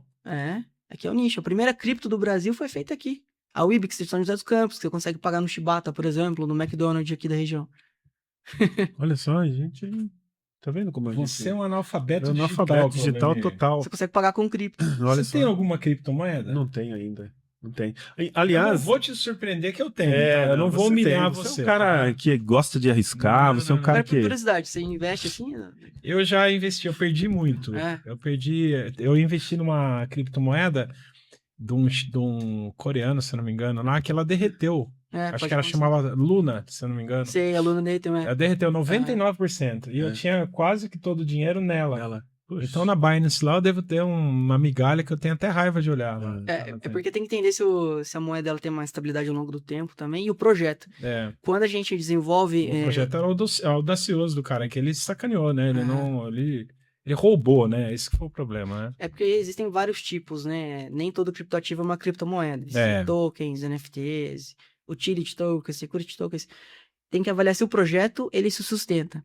Por exemplo, a gente fez projetos que a cripto era lastreada ali na certificação da mineração, lastreado no crédito de carbono, se tem escassez para o mercado valorizar também. A mineradora emite token. Ele não vale Não nada. vai valer nada. Ela tem um número específico, gera escassez, gera demanda, gera procura. Então, quando a gente ia desenvolver um criptoativo, ou um token, né, a gente fazia um white paper, né, como se fosse tudo transparente para o investidor. Lá você via foto de quem era o dono da moeda, da equipe que estava por trás. Então Não é um perigo isso também, não? Não, porque normalmente essas fraudes em criptos digitais, em criptoativos, são de projetos que você não sabe nem quem que é o dono, quem está emitindo. Então a gente mostrava para o mercado que a gente estava ali. Entendi. Tinha Mostrar a cara, né? Tinha um rosto de todo mundo, quem já fez antes, quais são as empresas que ele tem, o patrimônio dele. Fazia todo o white paper lá, o disclaimer do white paper, né? O aviso legal do que é, quais são os riscos. Então, quando o investidor via o nosso projeto, ele já sabia tudo que ele estava se metendo. Quais são os riscos, quais são os benefícios e quais são as vantagens. Você pode trocar o nosso produto, ou o nosso token por um produto específico, né? Por um acesso, um ingresso, né? Para gerar, de fato, todo um ecossistema dentro daquele criptoativo. Para o investidor ver que, de fato, era um projeto bem sustentável mesmo. Legal. O que acontece hoje por conta desse limite, né? O cara não vai ficar imprimindo igual imprimir dinheiro. O Banco Central não vai ficar emitindo dinheiro, imprimindo, porque não vai valer nada. A ideia da criptomoeda segue mais ou menos essa linha. É interessante que tem operadoras, por exemplo, o Nubank. Eu gosto do Nubank, mas o Nubank ele faz uma sacanagemzinha. Você compra a criptomoeda lá, mas você não está comprando a criptomoeda, você está comprando uma paridade que ele apresenta lá de um valorzinho de uma criptomoeda que fica lá. Se você quiser sacar, você saca. E não é ele mesmo se vira lá para fazer o negócio. Então, tem muita gente que faz isso também, que indexa para dar a intenção, a aparência de que você está comprando uma criptomoeda, mas você está comprando uma unidade de alguma coisa do Nubank, por exemplo, que não é a cripto, né? A cripto você vai comprar em locais muito específicos, né? Não sei nem se a Binance tem como vender, mas não se compra desse jeito, né? Existe a Binance Exchange, que é a bolsa onde você compra as criptos. Existe a BNB, que é a moeda da Binance, né? Não, eu tô falando da Binance mesmo, a bolsa. A bolsa, né? Lá você compra. Agora, isso. A BNB foi a forma que eles encontraram de vender a moeda deles, né? Isso, são propostas diferentes, mas, de fato, se você quer investir, seja no trade, né? Ganhar, perder, ou nos tokens, que são os projetos que você vai trocar por produtos. Tem criptos, né? Tokens de mercado imobiliário, por exemplo. Uhum. Eu lembrei agora por conta do Lemix, né? Os tokens dão frações do imóvel. Você pode trocar, você pode investir, porque o empreendimento vai ser construído e o token vai valorizar junto com a construção. Aí depois você vende e troca por dinheiro. Ou você troca pela propriedade do apartamento, pela propriedade do empreendimento, ou por fração do empreendimento. Isso também é regulamentado. Então, existe uma infinidade de possibilidades. E a gente falava, o mercado cripto é o mercado futuro. Eu acredito que já é o mercado presente, né? Porque no dia a dia, eu já recebi honorários em token, por exemplo. Mas aí é aquela segurança. Eu normalmente recebo em Tether, né? Que vai se deter lastreado no dólar, a index dá no dólar, né? Ou BNB, ou no Ethereum, que são moedas que têm uma certa estabilidade. Eu sei que amanhã, recebi os honorários lá, amanhã não vale mais nada. Amanhã pode valer um pouquinho menos, um pouquinho mais, mas eu tenho uma certa segurança. Mas eu acho que assim, para quem não quer arriscar mesmo, Ethereum Bitcoin, Bitcoin, o STT, né? O STT, que é o dólar deles. Então, são poucas. Você vai perder um pouquinho, depois ele estabiliza. Eu não sei, o Bitcoin, que é a grande moeda, né? Mas é a grande, né? Foi que trouxe o blockchain para o mundo. Então, mas às vezes ela tá cansada e vai embora, né? Ele teve um arranque lá que chegou a quase 600 mil reais. Cara, uma moeda, uma unidade de uma moeda chegar a quase 600 mil reais, foi 500 e qualquer coisa lá. É muita grana. Que existe a temporada, né? O inverno cripto, tudo cai, depois tem a temporada, tudo sobe. E os investidores eu não sou investidor para falar sobre faturamento nesse sentido, mas tem essas prospecções do mercado. Aí você tem que analisar, aí vem o lado matemático seu que você poderia. Curva de Fibonacci, tem uma série de coisas que tem um certo desenho que você vai ao longo do tempo você olha e vai analisar o intervalo. Faz, né? Não dá. Muito. papo. Nossa, É. eu tô. Foi bastante tempo de estudo nisso, foi anos ali. Eu imagino, porque não é fácil. Mas não. exige muito estudo, Claudemir. É. O cara pode ganhar dinheiro com criptomoeda, assim, eu tô falando curioso, o day trade, o cara, Uhum. day trade não, mas o trader, né? O cara que é um investidor que quer encontrar um novo caminho, ele pode fazer. Mas, cara, não adianta, ele não vai arriscar, isso não é bingo.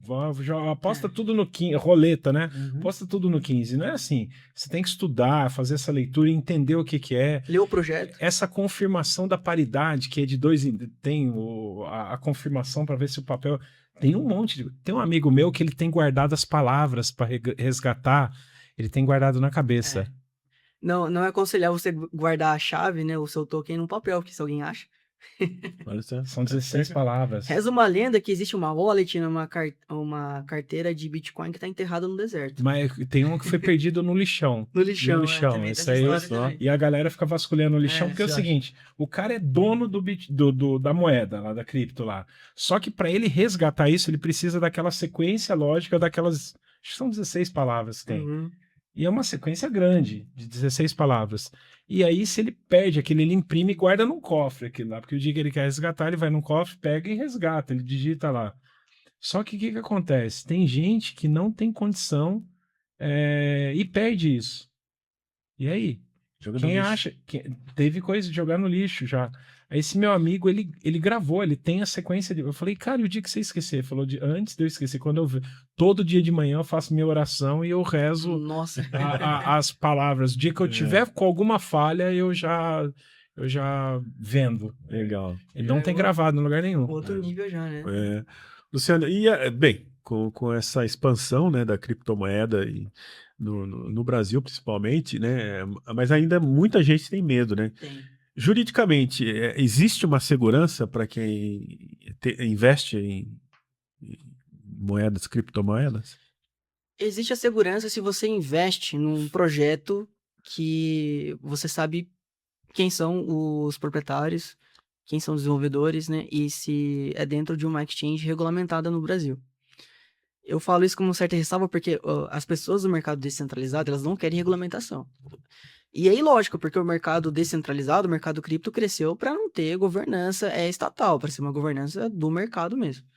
Mas o Brasil é um país de direito positivo, as leis são escritas, então existe uma regulamentação. Se você investiu numa exchange que existe uma regulamentação pelo Banco Central, ou um registro, pelo menos, numa empresa aqui no Brasil para responder, existe uma segurança. Eu fui fraudado lá dentro. Investi numa cripto e tive um prejuízo, ou o cara falou que me dá um retorno e não deu. Você pode processar ali a exchange, pode ir atrás do investidor dessa empresa.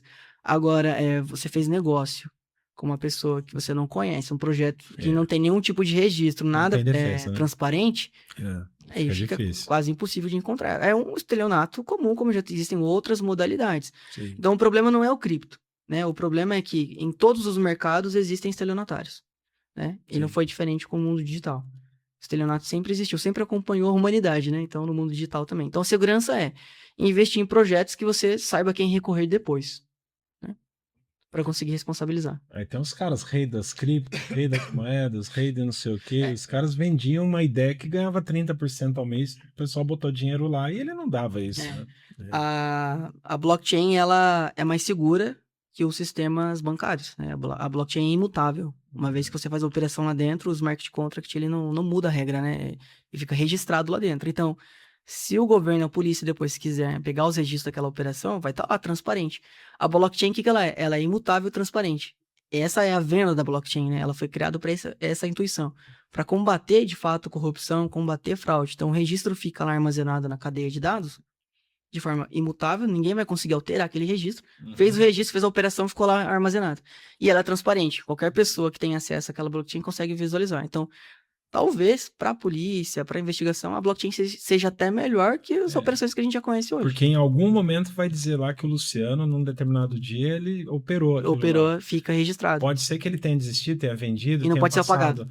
mas vai estar lá, o registro está lá, né? E as assinaturas digitais que a gente utiliza hoje, ZapSign, DocuSign, são tokens, né? Fica Eu registrado. uso isso hoje. A nossa assinatura é o NFT. Então, para ver como essa tecnologia ela já se apresenta como uma solução mesmo para combate à fraude. Tanto que, juridicamente, a gente entende que a assinatura digital tem a mesma validade que o reconhecimento de firma. Mas, assim, explique para o nosso colega motorista de Uber que está lá escutando no Spotify e tudo mais, Isso. que existe uma diferença. A assinatura digital não é aquela assinatura escaneada que você coloca no documento. Uhum. O que é a assinatura digital? Assinatura digital, vou até especificar, com certificado digital, é a assinatura que tem a validade jurídica. É documentação que vai conferir se o e-mail é o seu e-mail, se o telefone é o seu telefone, e nesse certificado fica registrado o IP do dispositivo que fez a assinatura. Que é o endereço físico do computador, onde ele está Exato, instalado. do computador ou do celular. E algumas plataformas ainda pedem que você tire uma foto com Uma selfie, com o seu documento. Então, o que o tabelião de notas vende? Ele vende a segurança pública. O tabelião da fé, que o fulano digital, CPF, RG, X, foi lá e assinou. O certificado digital vende a mesma coisa, que o fulano digital, CPF, RG, e-mail, telefone tal, IP tal, fez aquela assinatura. Então, ele vende a fé pública também. Então, não é só pegar o Adobe, riscar meu nome e mandar. Não, Exatamente. Isso não tem validade jurídica. A mesma coisa assinar um papel de pão e é um contrato de gaveta. Tanto que a assinatura digital não precisa nem de ser uma assinatura, tá, Claudemir? Eu não sei se você sabe, eu tô falando aqui com você aqui. Você pode simplesmente escolher o seu nome lá numa letra cursiva. Exato. E tudo mais. E aquilo passa, porque tem toda essa a validade jurídica lá é o telefone, e-mail e o IP. IP da máquina. Isso é legal. E a gente usa muito isso aqui no imobiliário. A gente usa bastante. Eu só imprimo o mesmo papel quando o cliente não tem muita habilidade com a tecnologia, mas hoje 80% das pessoas que vêm para mim, elas preferem entendimento online e assinatura digital. Aí no final a gente imprime porque tem órgão que nem...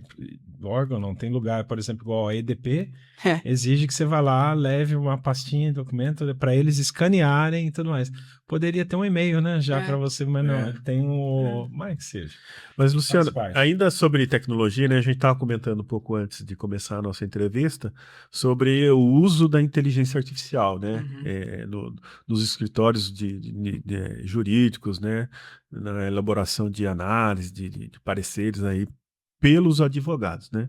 Eu vi recentemente que o Tribunal Superior, ele notificou a OAB por conta de foi um habeas corpus solicitado e que estava todo inconforme aí a legislação, né.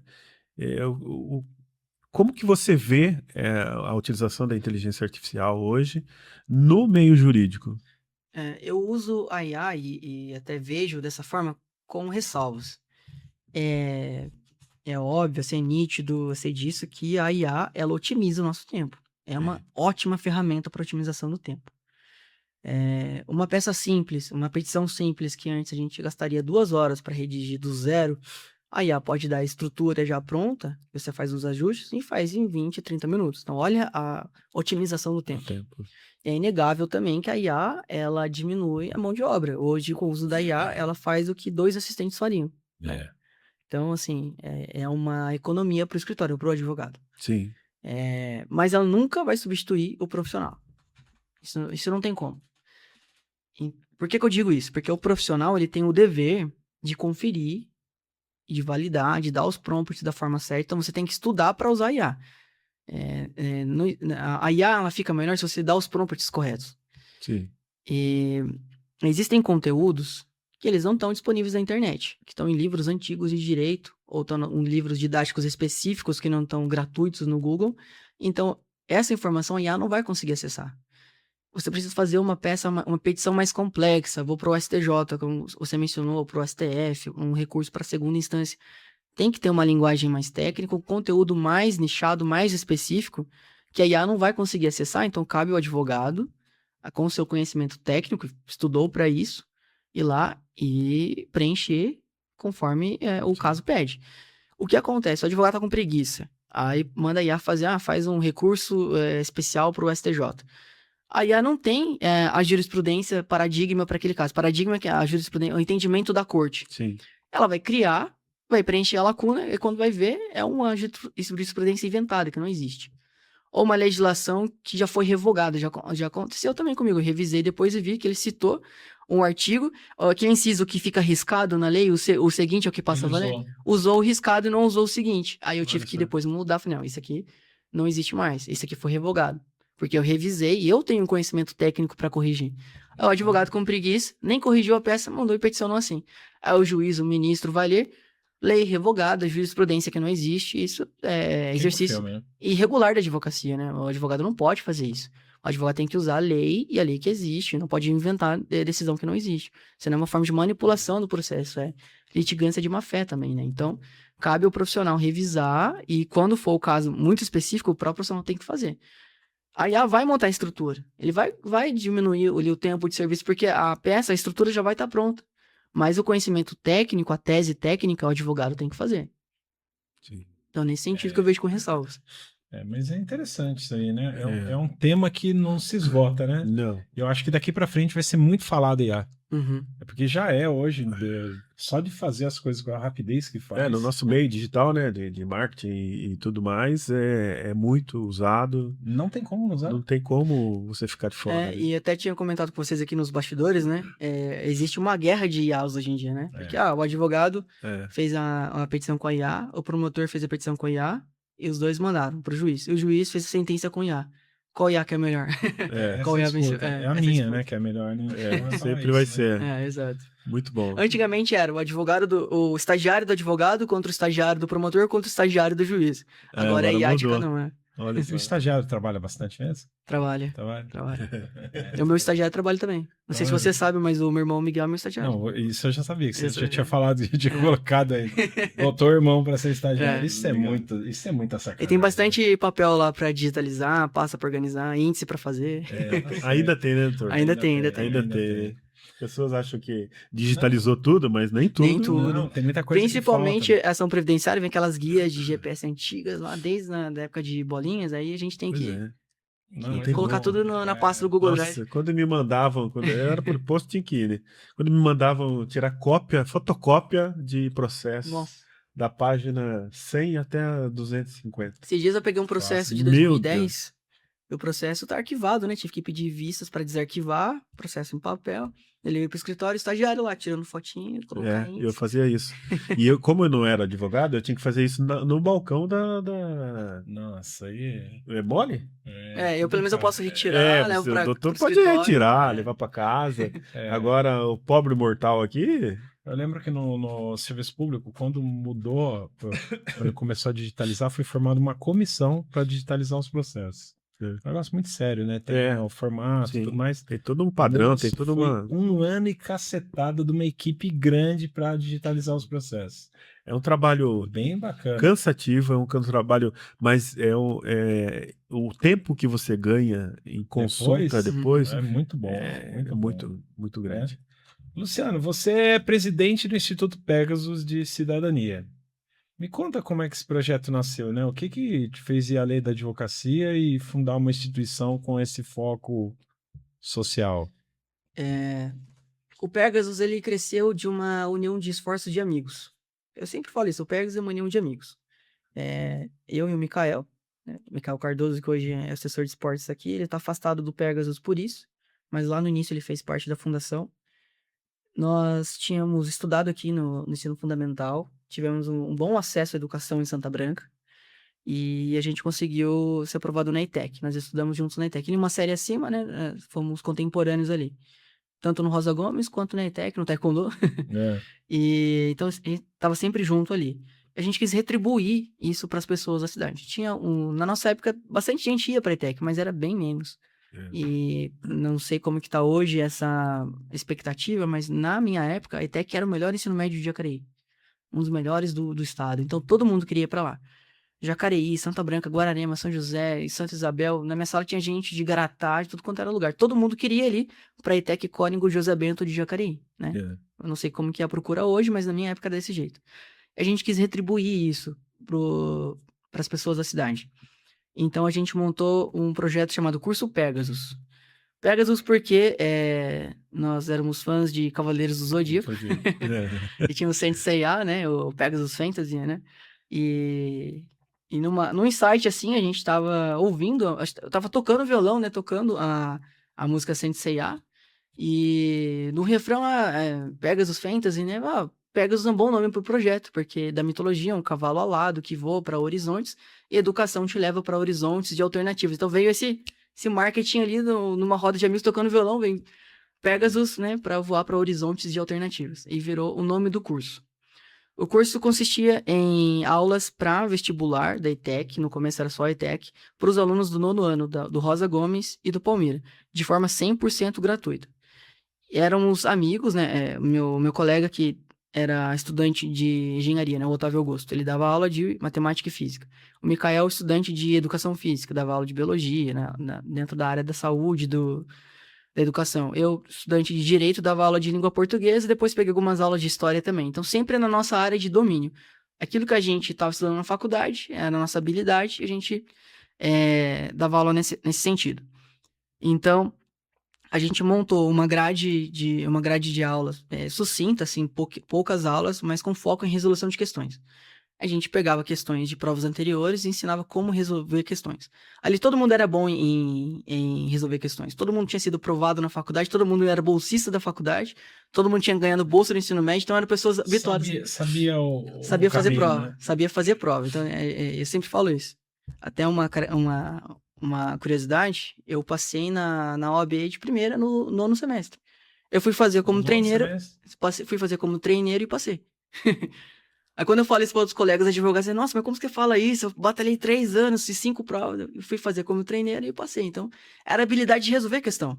Sim. E a gente descobriu o padrão que tinha a prova da ETEC, o número de questões, as perguntas tinham um padrão ali, normalmente 3 informações se repetiam em alternativas, você filtrava para 2 e a mais correta de acordo com o enunciado, você já eliminava 50% da chance de erro. E foi um método que funcionou muito. No primeiro ano, a gente aprovou 75% dos nossos alunos da ETEC. Mentira. 75%. 75? Nossa. A gente tem tudo isso documentado para se um dia precisar divulgar de alguma forma. No segundo ano, filtrando mais a estatística. Todos os alunos que concluíram o curso, então aqueles que começaram e concluíram, foram até as últimas aulas, todos passaram no vestibular da ETEC. 100% de aproveitamento. No terceiro ano, a gente expandiu para Univesp, Instituto Federal e, assim, provando bastante gente. Muita gente hoje encontra na rua, nossa, graças a vocês eu consegui fazer um bom ensino médio, consegui uma bolsa na faculdade. Então, surtiu o resultado. E não sobrecarregava ninguém, porque eu não dava aula todo sábado. Eu dava aula naquele horário, 50 minutinhos, que era minha aula de língua portuguesa, e ensinava todo mundo a treinar a questão. Então, a gente ensinava as pessoas a responder questão. A gente não ensinava, não dava reforço da escola. E por que funcionava também? A gente selecionava os alunos que estavam interessados em fazer vestibular. Não era todo mundo, Não né? era todo mundo. Então, quem estava lá, não estava lá para fazer bagunça. A gente nunca teve problema com disciplina. Tanto que era assim, quem ir no banheiro pode ir, quer tomar água pode ir. A gente não vai ficar pedindo permissão, vem aqui. Quando não conseguir vir, não tem problema. O importante é que a escola seja confortável, para você ter mais aproveitamento. Então, surtiu bastante resultado. A gente operou 3 anos de forma irregular, porque Ele é ótimo. a gente Vindo do advogado. pedia Advogado, né? sessão de uso do prédio público, né? A gente fazia lá um contratinho de uso sem remuneração, sem vínculo com a prefeitura e dava as aulas. Depois a gente quis abarcar mais ideias, né? Ajudar mais pessoas, então a gente constituiu mesmo um instituto com o CNPJ, virou Instituto Pegasus um pouco mais, né? de Cidadania, né? Hoje a gente faz o projeto Alegria de Viver, do Ricardo Cabral, né? E temos outros... O projeto É do Instituto. Legal. Ele já realiza esse projeto há mais de 20 anos, mas hoje com o suporte do Instituto a gente dá mais estrutura para o projeto. Então ainda é uma união de amigos, né? O Ricardo foi nosso mestre de taekwondo, hoje faz parte da diretoria, então sempre assim, pessoas próximas que querem fazer acontecer de verdade. A gente consegue ter controle sobre as atividades, porque não entra qualquer um, né? E a gente consegue manter ele dentro do círculo mais próximo mesmo. Legal. Muito bom. Parabéns. Bom. E como é que é? Cidadania é uma palavra grande, né? Na prática, o que significa promover a cidadania no Brasil hoje, especialmente nas comunidades que mais precisam? É porque cidadania ela abrange tudo que a gente precisa de política pública. Tudo é cidadania. É grande isso, né? Sustentabilidade, É. educação, saúde. A gente quis. Isso foi uma técnica jurídica mesmo. No estatuto, para a gente não ter impedimento para desenvolver qualquer projeto, a gente colocou o termo amplo, cidadania. Tudo que a gente precisar fazer, a gente vai ter habilitação. Guarda-chuva. Exatamente. Então, a gente via exemplos de outras associações que, por conta do estatuto, não conseguiu uma verba, não conseguiu um projeto, não conseguiu um recurso, tem isso. não conseguiu se inscrever numa atividade.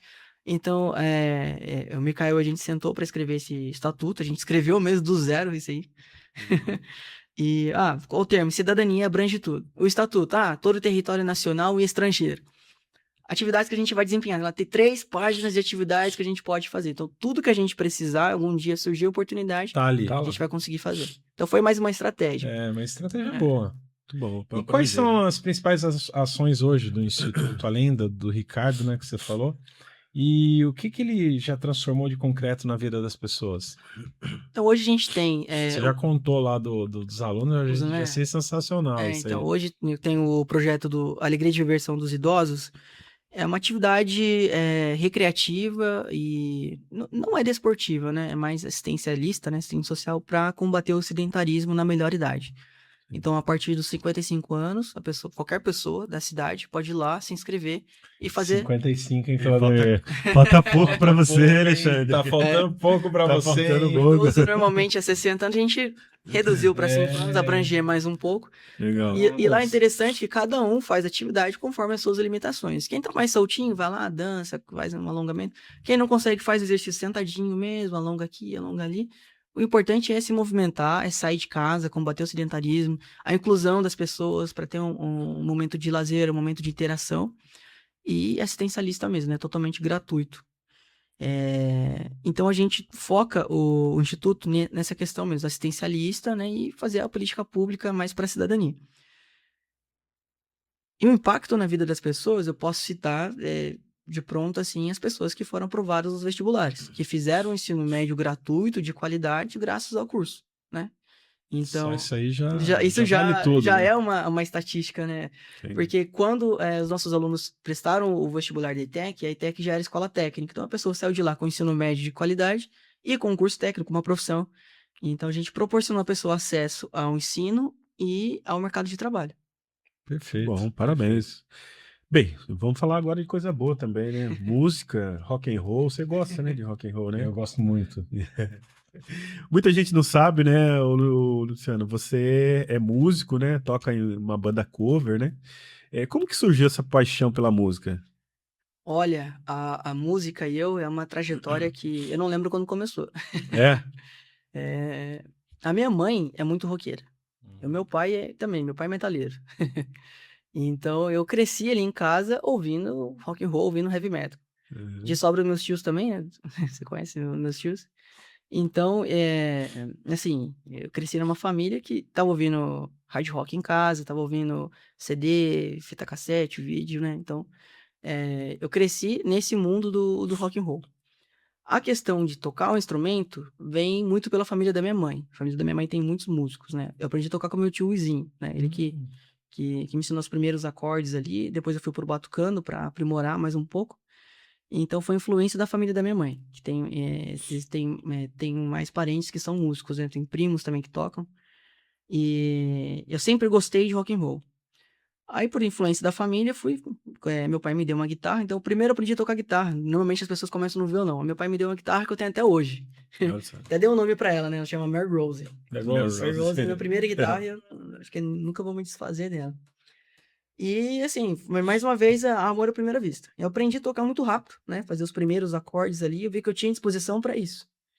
E eu acho que eu aprendi, assim, a primeira música em 2, 3 semanas, tocar certinho, no tempo, trocando acordes, eu aprendi tudo muito rápido na guitarra.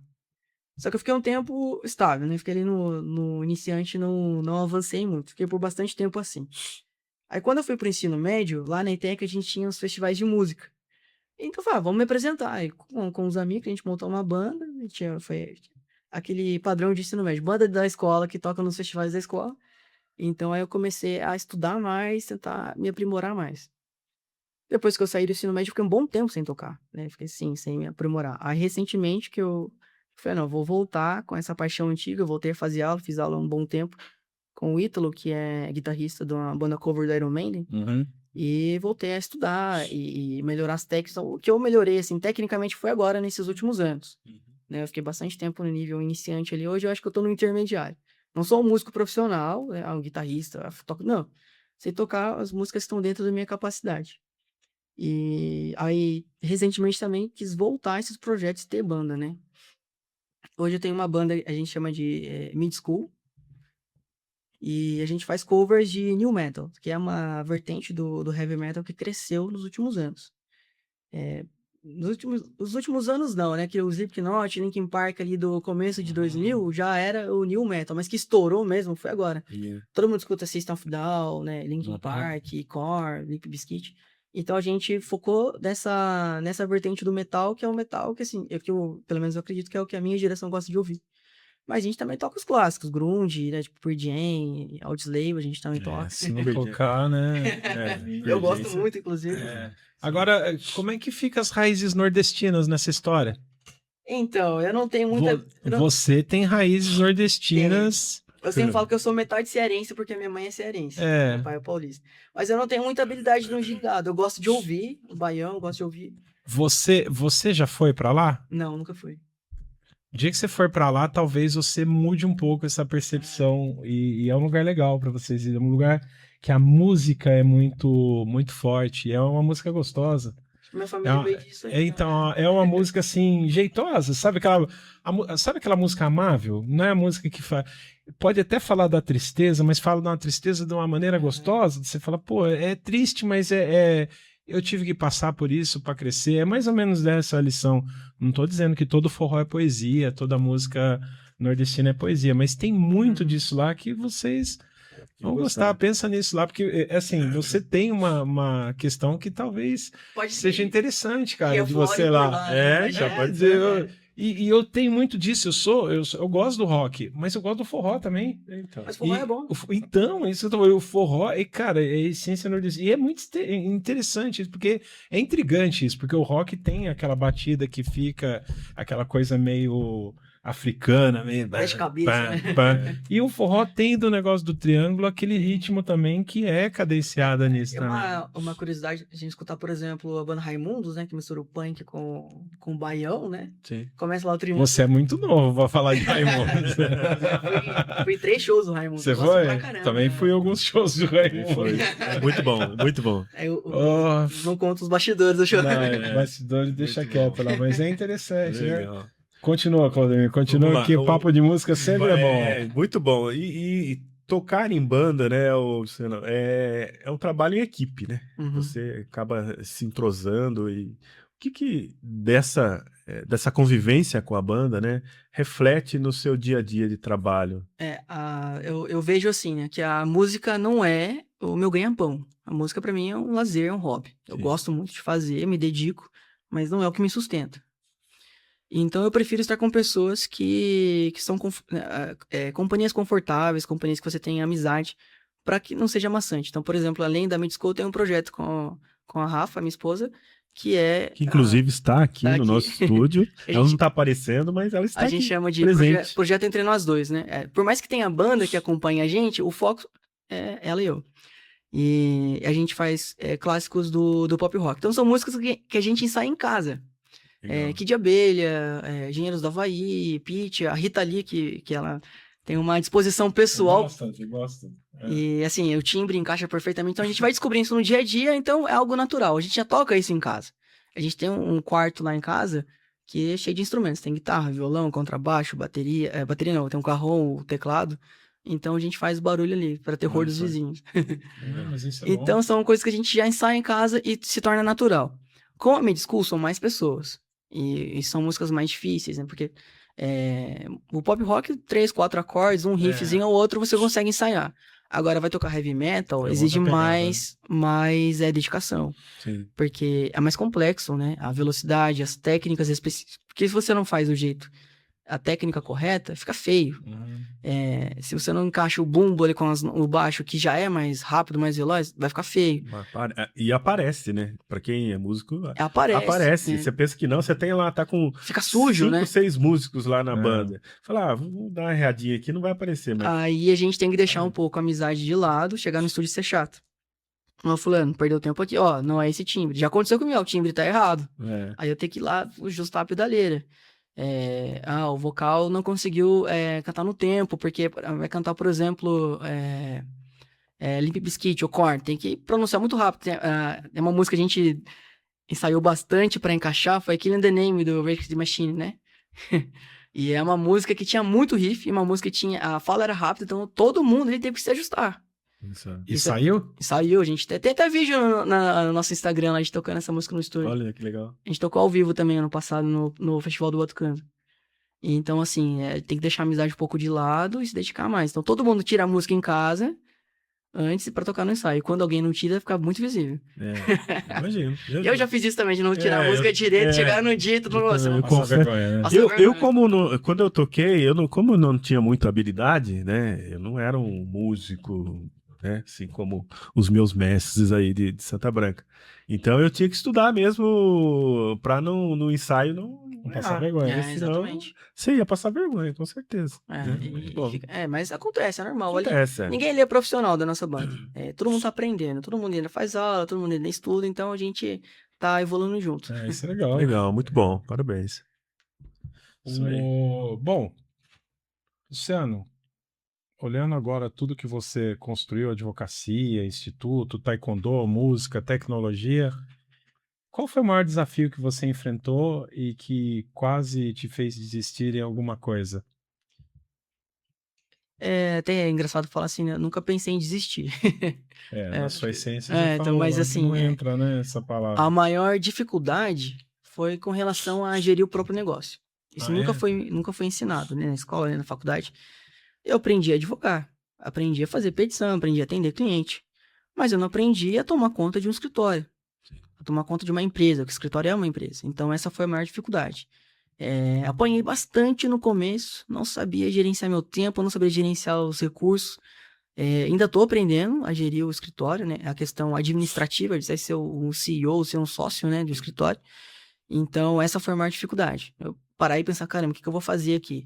Precisei procurar profissionais para me instruir, contratar contabilidade, me consultar com administrador de empresas, aprender a usar sistemas, Trello, Monday, né, para conseguir sair do sufoco. Então, chegou um momento que eu olhei, meu Deus, o que eu vou fazer? Tá tudo embananado aqui, tem gente me devendo, nem sei quanto tá me devendo. Parei para pensar, planilha no Excel, planilha no caderno, procurei ajuda de profissional, estruturei, beleza, agora em diante está organizado. Então, acho que a maior dificuldade foi aprender a empreender, né? Esse é um programa Fazer sério mesmo. gestão de tudo isso. Né? Gestão de tudo isso, exatamente. Agora, uma pergunta mais no âmbito, não que a outra não seja, pessoal, mas mais introspectiva mesmo. Se você pudesse voltar lá atrás e dar um conselho para o Luciano jovem, lá atrás, aquele que ainda estava descobrindo o caminho, o que você diria para ele? Agora você me fez pensar, hein?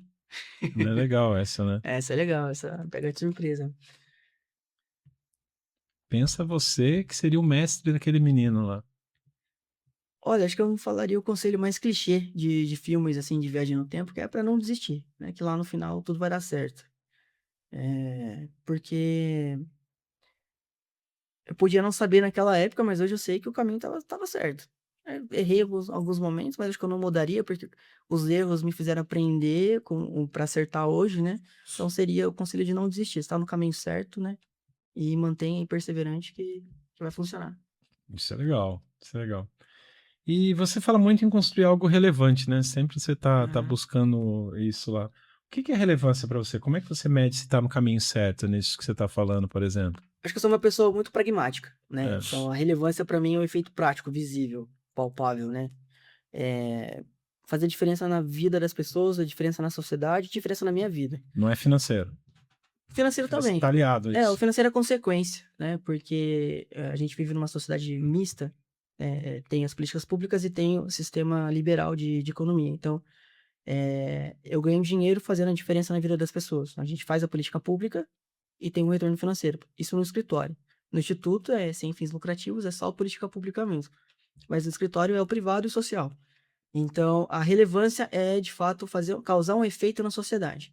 Restabelecer uma pessoa, mudar o patamar de vida de outra pessoa, seja um mínimo ali, numa pessoa que é invisível aos olhos do mundo inteiro, mas para os olhos do escritório, não. Aquela pessoa existe, aquela pessoa tem uma diferença.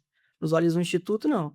Existem milhares de institutos, milhares de pessoas assistidas, mas aquele nosso assistido, a gente vê aquela pessoa e aí fez a diferença naquela sociedade. Naquele grupo, por exemplo, o Pegasus curso, fez a diferença nos alunos do ensino fundamental de Santa Branca, Rosa Gomes e Palmira. Ali causou um impacto social, aquilo é relevante. Maravilha. Muito legal. Adorei. Muito bom. E para fechar, qual é a mensagem que você deixa para quem está assistindo e ouvindo agora? Seja o jovem que ainda não sabe o que quer, o profissional que está no meio do caminho, alguém que simplesmente precisa de um motivo para não desistir. Que você falou muito disso, do não desistir, que é algo que vem lá do Taekwondo com um menino de 9 anos de idade começou a fazer. Qual é a mensagem que você deixa?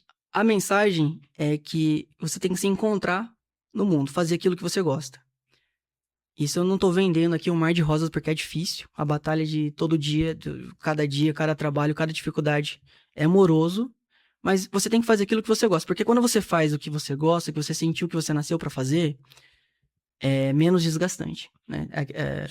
Se fosse falar de forma romântica, aquele que trabalha com o que gosta nunca mais trabalha na vida. Isso é romântico mesmo. É bem romântico, não é assim. Você trabalha de verdade. Você perde sono, perde tempo, né? Mas a questão é fazer o que você sente que você nasceu pra fazer, né? Se você não se encontrou ainda, não tem problema. Em algum momento você vai achar uma atividade que você vai gostar de fazer. E tá tudo bem mudar de um lado pro outro. Eu sou uma pessoa bem flexível. Eu faço várias coisas, né? E hora eu quero ter uma banda, hora eu quero, né? Então eu sigo nesse sentido. Mas a mensagem é: fazer aquilo que você gosta e que você sentiu que você nasceu, que você sente que você nasceu pra fazer. Porque vai ser menos desgastante e vai ser mais proveitoso. Você consegue aproveitar o esforço e descansar no esforço. Muito bom. Muito bom. Essa frase de taekwondista. Você sim, aprendeu, a faz do pé mão luta. Disciplina do taekwondista mesmo. Isso né? aqui. E para quem quiser acompanhar o trabalho do Luciano, né, já fica aqui o convite, segue ele no Instagram, que é lucianofelix.adv, de advogado, né? Sim. E o escritório é Advocacia Luciano Félix. Isso. Luciano, eu acho que é o seguinte, eu acho que deveria parar com esse negócio de advogado não poder fazer propaganda. Eu acho que ia ser tão legal. Você já viu Breaking Bad? Você já deve ter visto lá o Saul Goodman, né? Que é o advogado. Eu acho maravilhoso. O cara tá assim, fazendo as poses. Tem algum problema? Ligue pra mim. Eu acho maravilhoso. A gente é muito restrito. A gente não pode nem colocar nossa foto no cartão, na absurdo. fachada. É minimalista, extremamente minimalista. Não, ruim demais. Eu entendo, de certa forma, que a gente tem que manter uma certa tradição. O direito é extremamente tradicional.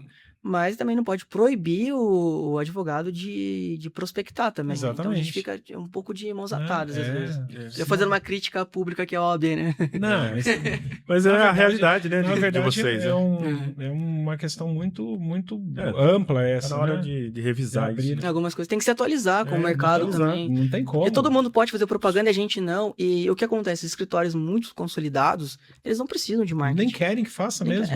Porque já tá nichado. É. Agora, o advogado que tá começando, ele precisa ter mais liberdade. Preocupa com Então, ele. acaba causando uma discrepância. Essa é a minha visão, pelo menos. Eu fico pensando no advogado que vai trabalhar para alguém que quer recuperar alguma coisa no Instagram que ele não tem Instagram.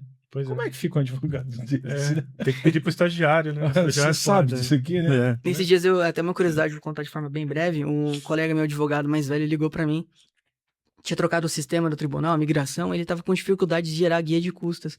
Aí eu fiquei imaginando, a tecnologia, ela ajuda muito, mas acaba deixando para trás excelentes profissionais, né? Pessoas que uma vida inteira foram incríveis e agora, por conta de uma tecnologia, estão tendo dificuldades para fazer o ofício. Então, a gente tem que ponderar os dois mundos. A pandemia escancarou muito isso. Escancarou, exato. Meeting, com Teams, com Zoom, que o Zoom, o tribunal adora Zoom. Quando começou a fazer esse tipo de reunião e audiência desse jeito, muito cara ficou para trás. E aí precisou de trazer um amigo, um filho, um estagiário, que me falou, para poder fazer. E aí o cara tinha que logar no sistema que ele nem sabia que precisava de uma senha, não tinha ideia.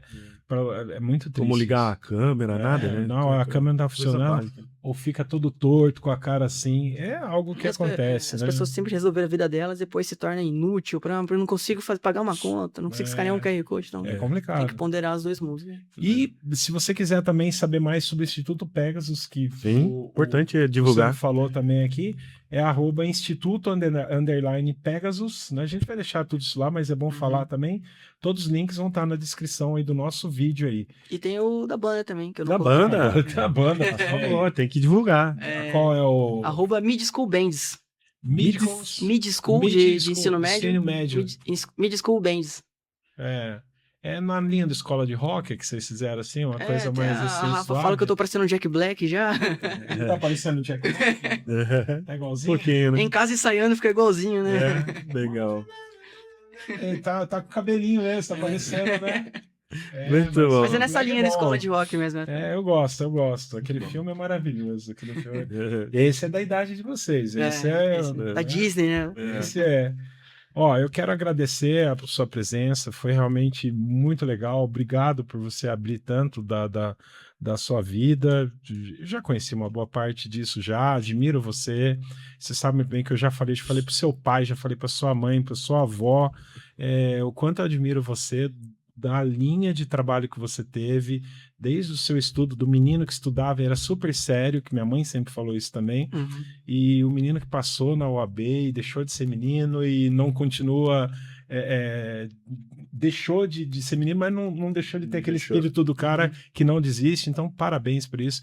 Continua nessa linha mesmo. Eu quero que você fique muito melhor cada dia, porque meu advogado tem que ser sempre o melhor. Com certeza. Com certeza. Não é não? Obrigado, viu, Luciano? Eu que agradeço o convite, foi um prazer falar aqui com vocês e essa oportunidade, né, de contar a minha trajetória e quem sabe causa impacto para as pessoas que vão ouvir também e assim, desejo sucesso para vocês, que esse projeto é incrível, de verdade. Eu acompanho desde lá do começo, já segui Legal, a página. obrigado. Acho incrível mesmo contar a história das pessoas que são próximas mesmo, né? Santa Branca todo mundo se conhece, todo mundo acaba conhecendo mais daquelas pessoas que você vê no dia a dia, na rua, então desejo muito sucesso para vocês mesmo.